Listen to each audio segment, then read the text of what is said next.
ChatGPT. Tā nu ir viena feina lieta. Šorīt nomocīju visu rīt, kamēr man izbeidzās bezmaksas jautājumi.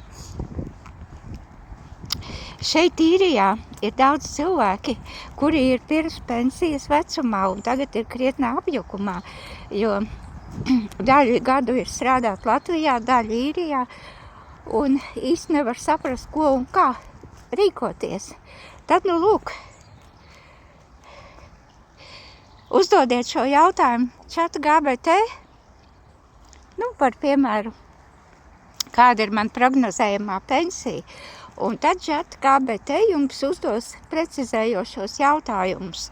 Tur varēsiet precizēt, cik gadi ir strādāt īrijā, cik iemaksas ir veiktas. To var uzzināt, reģistrējoties MyGov.ID. Cerams, ka visi jau ir reģistrējušies. Un ja kāds vēl nav reģistrējies, tad to var izdarīt jebkurā laikā no mājām. Un Latvijā es uzzināju caur Swedbanku. Izrādās Swedbanka praktiski pārņēma šādu tipu funkcijas.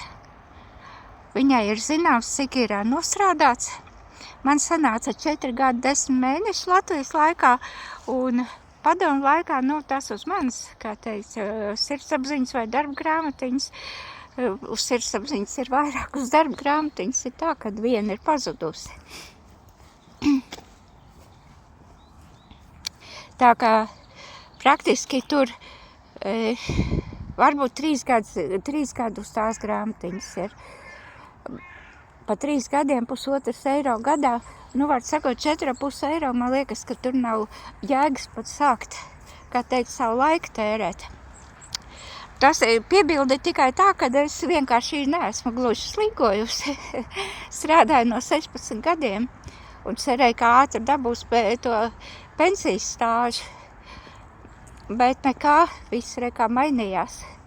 Krita valdība, beigās izrādās, ka mēs vispār neesam strādājuši Latvijā.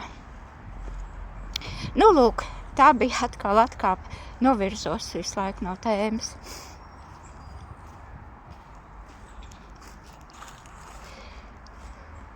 Tad man sanāca tā, kad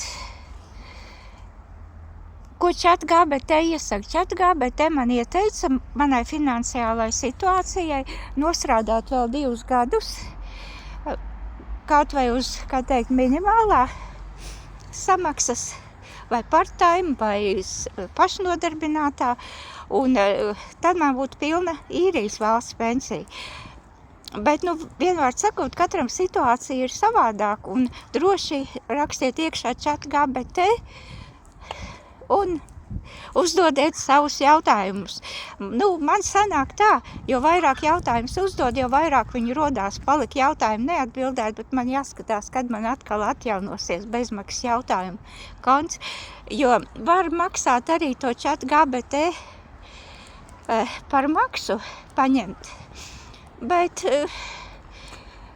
es jau profesionāli nestrādāju ar viņu.